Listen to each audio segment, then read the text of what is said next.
Bom dia, boa tarde, boa noite. Eu sou o Marcos Tanaka-Riz, diretamente dos estúdios da ECD Ambiental, dando as boas-vindas a vocês que nos ouvem. Esse é o podcast Áreas Contaminadas, em sua 6ª temporada, editado por Lilian Coreaço Riz e oferecido pelas apoiadoras e pelos apoiadores financeiros do Apoia-se. Nosso grande objetivo com esse podcast é levar mais conhecimento para vocês que fazem o mercado de GAC no dia a dia.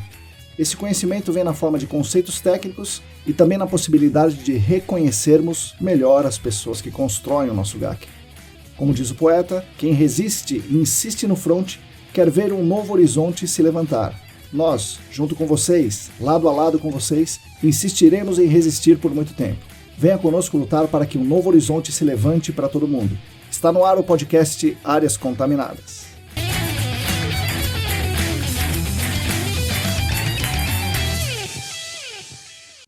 Olá pessoal, para todo mundo que está aí lavando a louça, arrumando as gavetas, fazendo sua caminhada, assistindo ao treinamento do ITRC, bom dia, boa tarde, boa noite.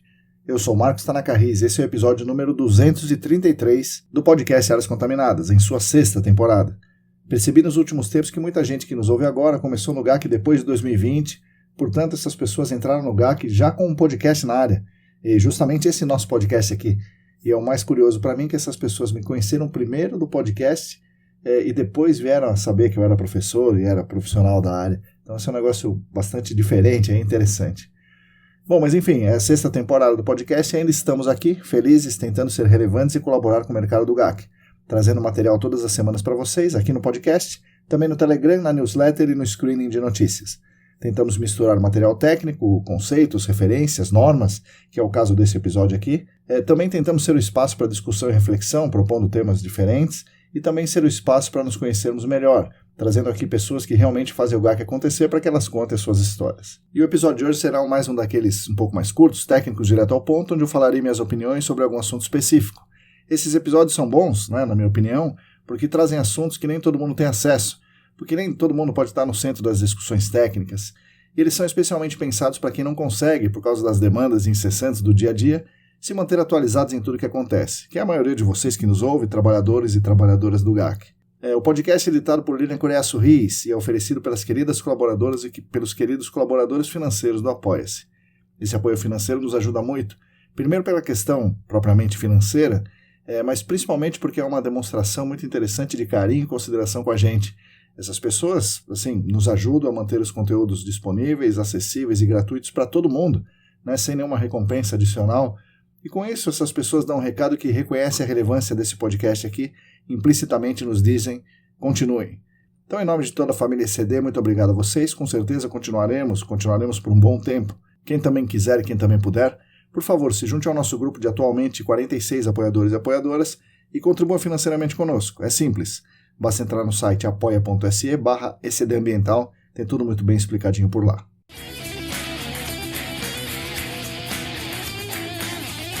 O podcast Áreas Contaminadas conta agora com 4 empresas patrocinadoras muito importantes, muito reconhecidas, muito renomadas no mercado do GAC, que querem unir as suas poderosas marcas ao nosso trabalho aqui. Isso é uma coisa bastante interessante, muito importante para a gente.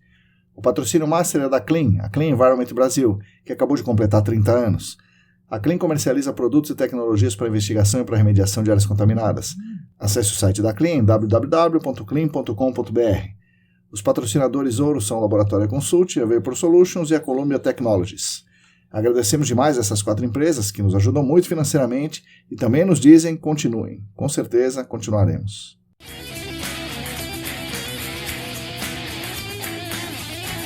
Um aviso interessante que eu queria dar para vocês é que estão abertas ainda as inscrições para o processo seletivo da 26ª turma do curso de pós-graduação em gerenciamento de áreas contaminadas do SENAC, que essa turma vai iniciar as aulas em agosto de 2025. As inscrições estão abertas até o meio de julho ou até as vagas acabarem. O curso é presencial, com 1 ano e meio de duração, aulas aos sábados. Mas dessa vez teremos uma turma experimental, com um andamento um pouco diferente. Teremos mais ou menos 4 ou 5 aulas práticas presenciais, obrigatoriamente presenciais, por semestre, o que significa uma vez por mês. Então, uma vez por mês, as pessoas têm que vir para São Paulo, para o Centro Universitário SENAC, porque é uma prática presencial ali. As outras aulas do semestre, do curso todo, serão híbridas, ou seja, são presenciais, o professor vai estar lá no Centro Universitário SENAC, mas com transmissão online ao vivo. Essa transmissão facilita bastante para as pessoas que não são de São Paulo que sempre quiseram fazer esse curso, mas era difícil, né? Vim para São Paulo toda semana. Então dessa vez vamos experimentar fazer desse jeito e vamos ver o que acontece. Quem tiver interesse, então entre no site sp.senac.br, procura lá pós-graduação, meio ambiente e gerenciamento de áreas contaminadas. Então o curso é presencial, porém com a possibilidade de você assistir às aulas teóricas online, exceto uma vez por mês, que terão que ir no campus obrigatoriamente, tá bom? Então é isso aí, quem tiver interesse, se inscreva. Nós já temos boa parte das vagas já preenchidas, tá? É um curso com relativamente poucas vagas. E corre, né? Se você quiser ter interesse nisso, corre e faça sua inscrição no processo seletivo. Nos vemos lá em agosto. Bom, o tema de hoje é interessante e importante para o GAC brasileiro, é a revisão da norma ABNT NBR 15492, de sondagens, né? Sondagem para amostragem de solo e sedimento, ou formalmente, sondagem para coleta de amostras de solo para avaliação da qualidade ambiental, parte 1, métodos de perfuração para coleta de amostras de solo. Espero que vocês gostem do episódio.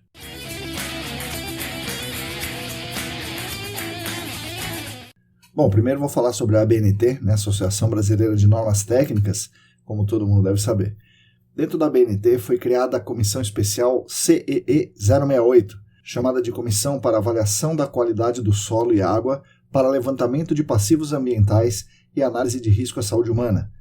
Essa comissão foi criada no início dos anos 2000 por bastante batalha, por insistência muito importante da ESAS, uma das excelentes iniciativas da ESAS, aliás, também no começo da associação, como contaram aqui a Giovana Sete e o Sérgio Girara nos episódios que eles participaram. Ambos participaram do início da ESAS e do início do grupo da ABNT. Durante esse início, por muito tempo, o coordenador dessa comissão, que viria a elaborar as normas, foi o Maurício Prado Alves, então na Servimar, e ele, com o apoio, é claro, da ESAS e das consultorias e bastante apoio da CETESB, e com participação de outros setores, especialmente aqueles que pagam a conta, como a Fiesp, o setor de petróleo e outros, tocaram essa comissão e elaboraram a maior parte ou todas as normas que nós temos no setor do gerenciamento de áreas contaminadas. O pensamento lá na época foi o seguinte: nós vamos investigar, avaliar e remediar a subsuperfície, então algo que sempre vamos precisar é fazer um furo, fazer uma sondagem que vai embasar todo o resto dos trabalhos. Então a primeira norma a ser criada pelo grupo, a primeira norma criada pelo grupo, foi essa: como fazer um furo. Então estamos falando aqui dos anos 2005, 2006. Depois seriam feitas, na sequência, a norma de instalação de posto de monitoramento, de desenvolvimento de postos de monitoramento, de amostragem de água subterrânea, porque se entendia que essas atividades de campo, de coleta de dados, deveriam ser normatizadas primeiro, porque o GAC ali em 2005, 2006 era uma área novíssima e as ideias de coletar dados de subsuperfície vinham especialmente da geotecnia, mas vinham também da hidrogeologia clássica, da mineração, um pouco do petróleo, e devia haver algum padrão mínimo para regular essas atividades, senão seria uma imensa bagunça. Lembro também que no ano 2000 a CETESB começou a licenciar os postos de combustíveis e exigir o chamado estudo de passivo ambiental. Em 2004 havia um boom gigantesco de investigações em áreas de postos no estado de São Paulo, com cerca de 1.000 áreas contaminadas conhecidas no estado de São Paulo. A CETESB tinha estabelecido procedimentos e normas, mas não tão detalhadas a ponto de estabelecer como deveriam ser feitas as sondagens, como deveriam ser instalados os postos, etc. Por isso havia necessidade de normas mais específicas e mais detalhadas. Além disso, outros estados não tinham procedimentos, não tinham CETESB, portanto não tinham procedimentos, e havia trabalho, especialmente das distribuidoras de petróleo, em muitos lugares aí no Brasil afora, fora de São Paulo. Portanto, esses estados não estavam sujeitos aos procedimentos CETESB. E era de interesse das distribuidoras de petróleo e das consultorias que trabalhavam com elas que as coisas fossem minimamente normatizadas.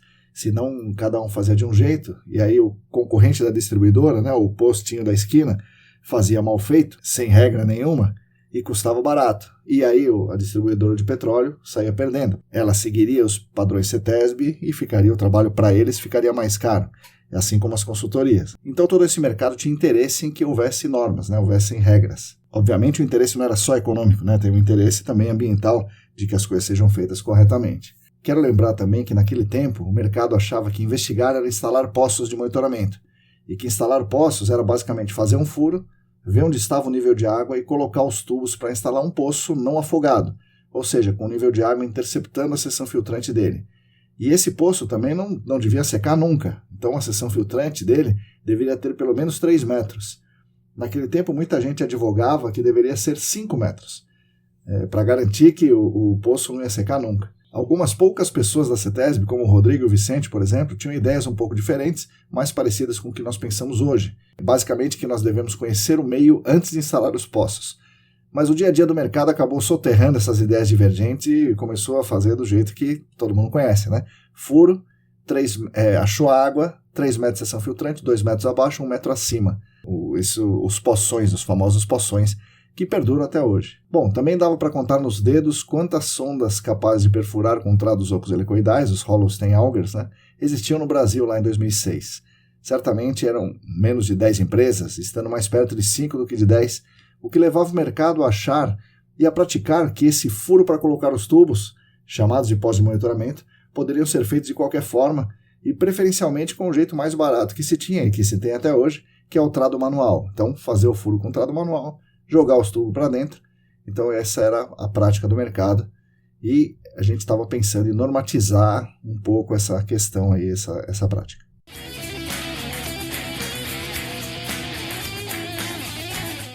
E aí, ampliando um pouco do contexto, vamos para a norma 15492. A norma 15492 originalmente foi aprovada em 2007. Ela teve a relatoria da Giovanna Setti. O objetivo era regular as sondagens ou jeitos de fazer os furos, uma vez que a ideia central das investigações era instalar poços, então a norma se baseava em como fazer furos mais adequados para a instalação dos poções, tentando, por um lado, desincentivar as metodologias baseadas em injeção de fluidos, como rotativas, rotopneumáticas e outras, e, por outro, acatar o trado manual e o trado helicoidal sólido como técnicas possíveis de serem utilizadas dentro de alguns critérios, pensando, em fazer um furo.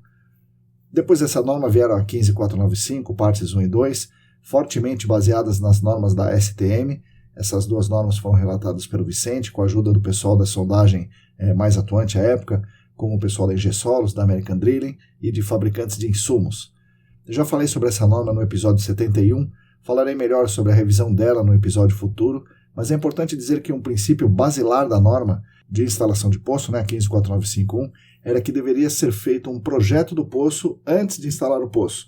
E esse projeto deveria levar em conta o solo, as unidades hidroestratigráficas, chamadas à época de zonas-alvo de monitoramento. Com base nessas zonas-alvo, deveria ser dimensionado o pré-filtro, deveria ser dimensionado também a ranhura do tubo-filtro e outros parâmetros de projeto, para só então fazer o projeto para, enfim, instalar o poço. Essa norma foi aprovada em 2007 e quase nunca foi seguida, como todo mundo aqui pode imaginar, Mas houve uma revisão no final de 2024, que falaremos sobre essa revisão então em outra oportunidade. Depois dessas normas de poços de monitoramento, a 15495, partes 1 e 2, vieram de métodos de purga de amostragem de água, de controle de qualidade, geofísica, modelo conceitual, preservação de amostras de solo para análise de VOX, entre outras, muitas outras normas, até a muito importante série de normas 15 e 515, partes 1, 2 e 3, referentes, respectivamente, à avaliação preliminar, investigação confirmatória e investigação detalhada. Pelo que eu me lembro, a construção dessas 3 normas marcou uma certa ruptura com a CETESB, que deixou de participar da elaboração de normas da ABNT, um pouco por conta que a CETESB precisava focar nos próprios regulamentos, tinha acabado de sair do DD38, um pouco porque alguns atores passaram a participar mais incisivamente das normas, sempre procurando afrouxar um pouquinho as exigências, sempre com aquele argumento, um argumento parecido com e lá no Acre, como é que nós vamos seguir esse procedimento que vocês estão querendo? Como uma razão para que a exceção como essa, fazer uma investigação no Acre, fosse tratada como regra para todo mundo. Naquele momento, a Comissão Especial 68 reduziu a velocidade de elaboração e revisão das normas. E aí veio a pandemia e as coisas então demoraram um certo tempo para serem retomadas.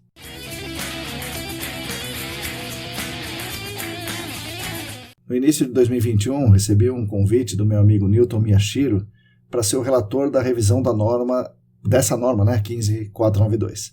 É interessante porque em 2021 começaram a ser revisadas as normas, o pessoal da BNT, a comissão foi reativada e falaram assim, poxa, precisamos revisar as normas que nós já temos. Legal, quais normas nós vamos revisar? Começaram pela série de normas 15, 515, partes 1, 2 e 3, todas elas foram relatadas, na revisão foram relatadas pelo Sérgio Gihara, como ele falou aqui pra gente no episódio, e aí as outras normas iam começar, as normas mais técnicas, mais pesadas, não administrativas e sim técnicas, tinha que começar pela revisão dessa norma 15492. A Giovanna Setti, que tinha sido a relatora dessa norma, coincidentemente tinha assumido a coordenação da CEE 068 e tinha convidado o próprio Newton, né, para relatar a norma, porque é certamente a pessoa mais experiente do Brasil em sondagem, amostragem de solo, além dele ter participado da construção da versão original da norma.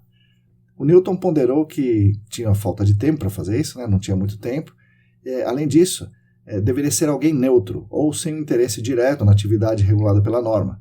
E como eu tinha parado com as atividades de sondagem e estava me dedicando somente à docência e aos podcasts, o Newton entendia que eu deveria conduzir o processo.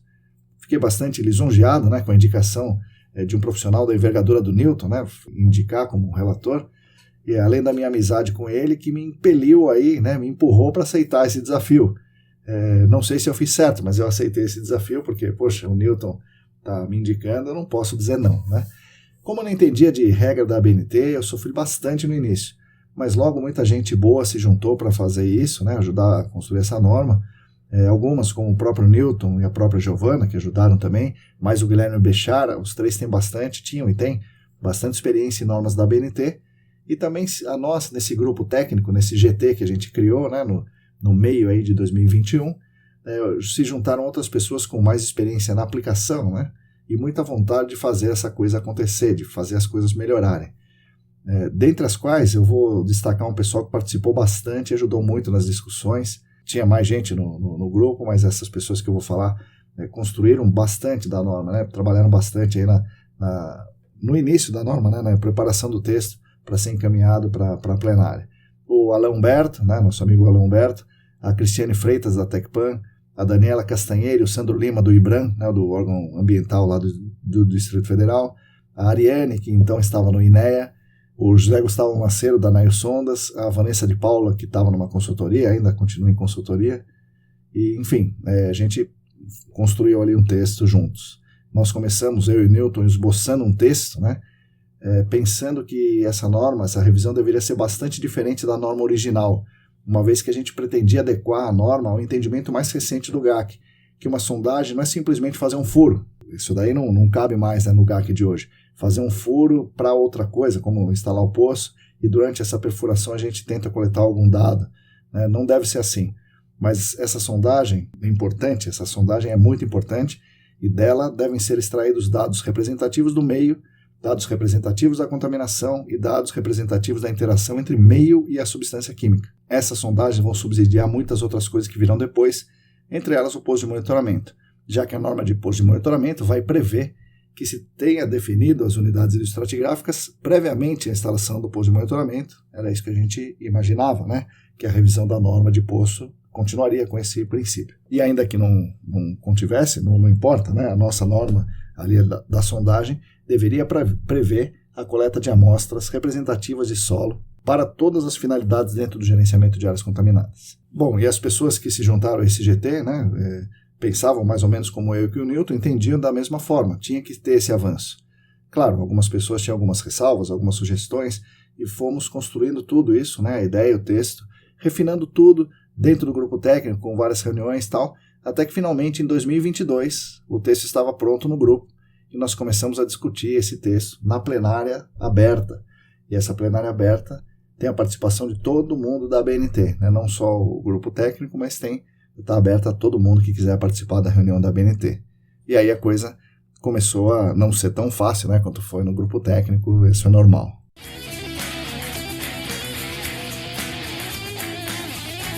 Nessas discussões foi preciso uma boa dose de paciência, de compreensão e de argumentos fortalecidos nas referências para que nós conseguíssemos convencer as pessoas que era fundamental que as sondagens fossem revestidas, basicamente isso. Mesmo que o objetivo da sondagem fosse, entre aspas, apenas descrever o solo. Afinal, se o furo não for revestido, a amostra coletada pode carregar informações vindas de outros pontos, de outras profundidades no furo de sondagem, como o solo que caiu ou o solo que foi arrastado na reentrada da ferramenta.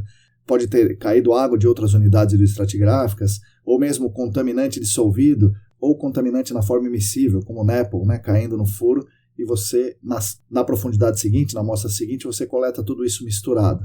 Então esse foi o ponto central da revisão da norma, que conseguimos aí, a duras penas, convencer as pessoas que era algo muito importante. Houve argumentos do tipo, e as sondagens lá no Acre? Ou, e a sondagem dentro de um porão com 0,5 metro de altura? Coisas como essa, que como sempre, né, como todas as normas, são plenamente justificáveis e fazem parte do julgamento técnico do profissional. São exceções que, usando o julgamento técnico, você sai da norma, mas você justifica tranquilamente, né? A norma não tem como prever todos os cenários possíveis, mas a norma, do jeito que a gente pensou, né, do jeito que o grupo técnico pensou, valeria, né, vai valer para a imensa maioria dos casos, né, onde a gente precisa de uma amostra representativa. Por fim, as sugestões básicas foram acolhidas pela plenária, e essas sugestões basicamente são as seguintes. A norma fala de sondagem para amostragem de solo, não de sondagens para outras finalidades, como instalação de poço, coleta de amostra indeformada, etc. Então a gente só está falando de sondagem para amostragem de solo. Outra coisa, qualquer sondagem deve ser revestida se a profundidade for maior que o comprimento da ferramenta de coleta da amostra de solo. Certo? Se a sua ferramenta tiver 1 metro, então o primeiro metro, beleza. A partir do primeiro metro precisa ser revestida. Se a sua ferramenta tiver 30 centímetros, você pode coletar os primeiros 30 centímetros. A partir do segundo 30 centímetros, precisa ser revestido. Tá? Terceiro ponto, é preciso fazer a correção da compactação da amostra no liner ou no amostrador, que não tem liner, né? Utilizando aquela regra de 3, para que se façam as observações a respeito das amostras de solo. Sem corrigir, não tem como fazer nenhuma observação a partir daquela amostra que foi coletada. Quarto ponto, não se poderia coletar amostras com ferramentas rotativas, como trados helicoidais sólidos ou trados ocos, e deve-se priorizar as ferramentas de cravação contínua, né, sempre revestidas. Vamos lembrar disso. O primeiro ponto é a sondagem sempre revestida. Trado manual seria limitadíssimo. Ele não poderia ser usado para coletar amostras que fossem analisadas para VOX. O furo de sondagem a trado manual deve estar totalmente revestido e deve-se introduzir o trado no solo no máximo seu comprimento, sem compactar o solo. Então, se a caneca tem 30 centímetros, os soldadores têm que entrar só 30 centímetros, não 50, né, quando eles querem compactar mais o solo para melhorar o trabalho. Né? Deveria entrar somente o comprimento do trado manual. Ainda assim, né, repito, não pode ser usado para VOC e o furo tem que estar revestido, o furo inteirinho. Tá? Nós dividimos, a ideia do grupo técnico foi dividir as amostragens em 2 objetivos principais, que chamamos de caracterização do meio físico e avaliação das concentrações de substâncias químicas de interesse. Então tinha 2 objetivos principais. Nesse segundo objetivo, nós subdividimos em substâncias químicas voláteis e substâncias químicas não voláteis. Tudo para dizer que se o objetivo fosse enviar amostras para análises químicas de VOC, seria obrigatório usar liner. Das demais não haveria a obrigatoriedade, embora a necessidade do revestimento e da correção permanecesse. Ainda que o objetivo fosse, novamente entre aspas, somente a caracterização do meio. Como possibilidade, colocamos a norma que poderiam ser feitas varreduras no liner para avaliação em campo, avaliação qualitativa das substâncias químicas de interesse nas amostras de solo. Então guarda essa história que haverá desdobramentos mais para frente. Então a gente colocou que isso era uma possibilidade, pode ser feita a varredura no liner. Tá?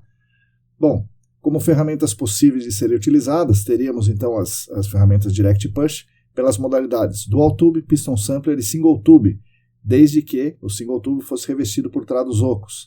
Além de uma outra possibilidade que é o Continuum Sampler. O Continuum Sampler basicamente é um amostrador bipartido que vai dentro dos hollows e faz com que durante a perfuração com hollow o solo entre nesse amostrador. Tá? Então o hollow vai furando e o solo vai entrando no meio desses trados ocos e no meio do trado oco também tem um amostrador bipartido que é retirado após a perfuração com o trado oco naquele trecho, né, no trecho do trado oco que tem esse amostrador bipartido. Bom, o trado manual poderia ser usado naquelas condições que eu já falei. Os trados ocos e os trados sólidos, bem como o trado manual em si, podem ser ferramentas auxiliares. Né? Então essa possibilidade de ferramenta auxiliar está prevista na norma. Ferramenta auxiliar vai limpar e revestir o furo até a profundidade inicial da amostragem de solo que se pretende fazer. Por exemplo, pode-se usar o trado oco ou o trado manual para reabrir um furo, limpar esse furo e revesti-lo até, vamos dizer, 5 metros, com a finalidade de permitir uma cravação com piston sampler ou com single tube dos 5 aos 6 metros. Aí faz essa cravação, né, com piston sampler ou single tube dos 5 aos 6, retira-se o amostrador, né, as hastes, a amostra, aí usa-se novamente essa sondagem auxiliar, trado sólido, trado oco helicoidal, trado manual revestido, até os 6 metros, né, limpa bem o furo até os 6 metros, que foi o amostrado até agora, tira essa ferramenta, coloca o amostrador para coletar de 6 a 7 metros, pega essa amostra, desce com a sondagem auxiliar até 7, limpando o furo e assim por diante. Bom, essa era a ideia construída no grupo, no GT, no grupo técnico, e aprovada na plenária. Com bastante custo, foi aprovada na plenária. Como base, recomendamos o uso das imagens das ferramentas, das imagens das ferramentas e do autor, do Pearson Sampler e tal, que estão no artigo que eu sou coautor. Esse artigo foi publicado em 2019, e esse artigo foi citado também nas referências. A minha tese foi citada nas referências, entre outras coisas, tinha mais de 10 referências no fim da norma. E aí, enfim, é isso, está tudo pronto. Em julho de 2022 estava tudo prontinho, mas aí a coisa deu uma desandada.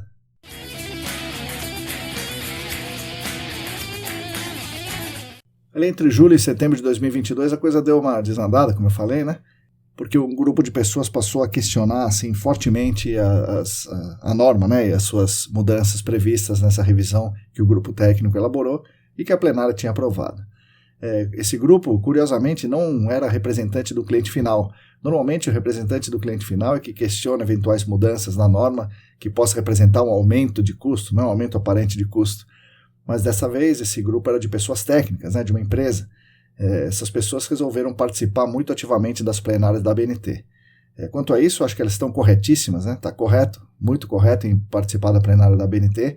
Eu acho que outras empresas, outros profissionais, você que está me ouvindo, deveria fazer a mesma coisa, deveria participar da ABNT.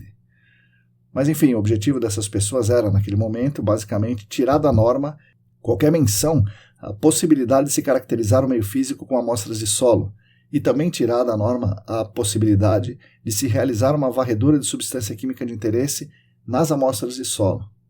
O argumento das pessoas era: dá para caracterizar um meio físico somente com um liner?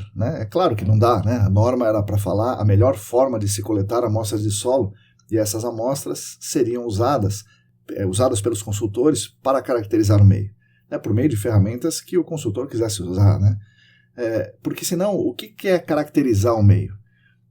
Essas pessoas disseram caracterizar a hidráulica do meio, é isso que é relevante. Tá correto, é relevante a hidráulica, mas basta isso, Teria que ver também a mineralogia das amostras de solo, do solo, isso seria caracterizar. Teria que ver a porosidade total, a porosidade efetiva, a cristalização dos minerais, a posição dos átomos, a disposição dos prótons dentro dos átomos, O que seria então caracterizar?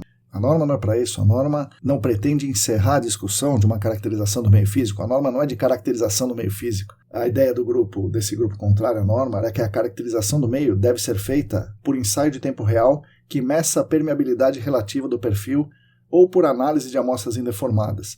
Do contrário, isso não é caracterização do meio. Também, esquecendo que todas essas coisas propostas por eles têm limitações também, têm incertezas. Sequer podemos usar o termo identificação e delimitação de unidades hidroestratigráficas. Tivemos que mudar a norma para unidades estratigráficas, porque hidroestratigráficas tem que ter uma caracterização hidráulica, segundo essas pessoas. Então, tira a unidade estratigráfica da norma, não tem unidade estratigráfica escrita na norma. Então, a tática era muita gente com essa opinião, da mesma empresa, aparecer na reunião e pedir a palavra, dando a impressão que havia um empate, entre as ideias. Não era um empate, claro, a ideia vinha de um mesmo lugar. Muita discussão ocorreu até que a insistência deles valeu, uma vez que, para todo mundo, era uma discussão assim, sem muito sentido. Era mais importante ter uma norma que falasse como se deve fazer uma amostragem de solo do que falar de conceito de caracterização do meio físico numa norma que não é disso. Um outro ponto de honra para as pessoas contrárias à norma era que a varredura de substância química de interesse no liner não representa nada, porque tem muita incerteza. Está correto, isso está correto, tem incerteza realmente. Mas a única forma correta para eles de se fazer essa varredura vertical é utilizar ferramentas de aquisição de dados em tempo real, deixando de lado também que essas ferramentas também têm incertezas. Da mesma forma, aí, a insistência deu certo e a menção à possibilidade de se fazer uma varredura no liner foi retirada da norma, porque, mais uma vez, a norma não é disso, não é de varredura no liner, a norma é de amostragem de solo. Então isso foi também retirado da norma.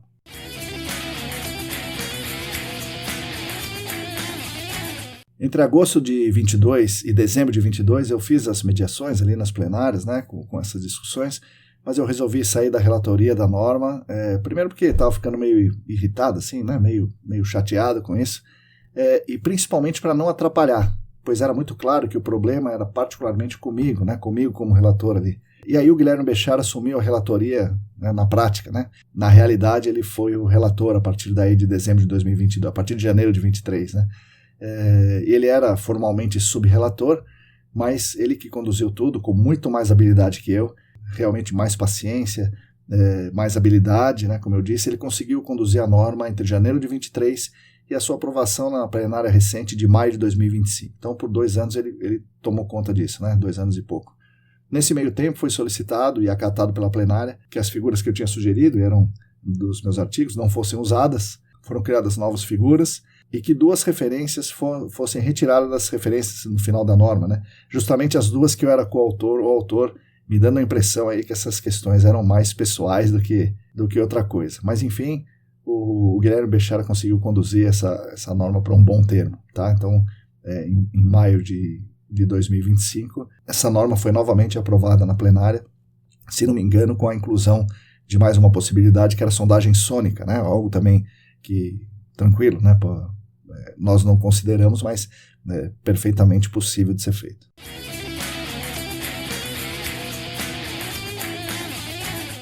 Bom, eu estou dizendo isso tudo aqui não para reclamar, né? Embora eu pareça aqui um bebê chorão, né? Cheio de ego, coisa e tal, mas não é nada disso, não. Ter meus artigos na referência não é nada importante. Os artigos continuam aí para todo mundo que quiser. Da mesma forma que esses podcasts aqui estão acessíveis e disponíveis para todo mundo, ter uma referência na norma não é nada necessário. Eu estou realmente muito contente que a norma está finalmente em fase final de revisão ortográfica para ser disponibilizada para consulta pública. Sugiro que vocês leiam e aprovem, né? Ou, se reprovarem, façam suas ressalvas com fundamentos. É muito importante para nós, né, do GAC brasileiro, termos essa norma. Ela já deveria estar aprovada há 3 anos. Então, eu agradeço demais ao Newton pela recomendação do meu nome, agradeço à ABNT, na pessoa da Giovana, por me proporcionar esse enorme aprendizado, ao Guilherme Béchar por toda a ajuda, e mais que isso, né, por conduzir tão bem a norma, com muita habilidade, muito conhecimento técnico, se impondo quando era necessário, flexibilizando quando isso ajudava a aprovação. E agradeço especialmente ao grupo técnico que lá no começo construiu a ideia central da norma e que foi aprovada no fim, né? Então, no fim das contas, dizer na norma que se pode caracterizar o meio com amostra de solo não é tão importante. Dizer que se pode fazer uma varredura online também não é tão importante. Eu diria que isso aí é óbvio, né? Não precisa estar escrito na norma. O importante foi conseguir colocar que as amostras de solo devem ser feitas com critério, devem ser feitas com furo revestido, com as metodologias certas, Direct Push, Dual Tube, Piston Sampler ou Single Tube revestido, e com a correção da eventual compactação do liner. Isso tudo está presente na revisão aprovada e sem dúvida nenhuma, o mais importante de tudo. Sei que às vezes algumas normas não pegam, ou parte da norma não pega, né? Espero que não seja o caso dessa, né? A 15492. Espero que ela seja seguida em todos os casos de investigação de áreas contaminadas no Brasil. É realmente um grande avanço se ela for exigida e se ela for seguida na forma que se apresenta. Então peço que vocês leiam, né, quando ela for aprovada finalmente, né, formalmente, totalmente aprovada. Peço que vocês leiam com bastante atenção e usem ela, né, usem bastante ela. Tá? Deu bastante trabalho, como vocês estão vendo, deu bastante trabalho para muita gente para que ela fosse aprovada no fim.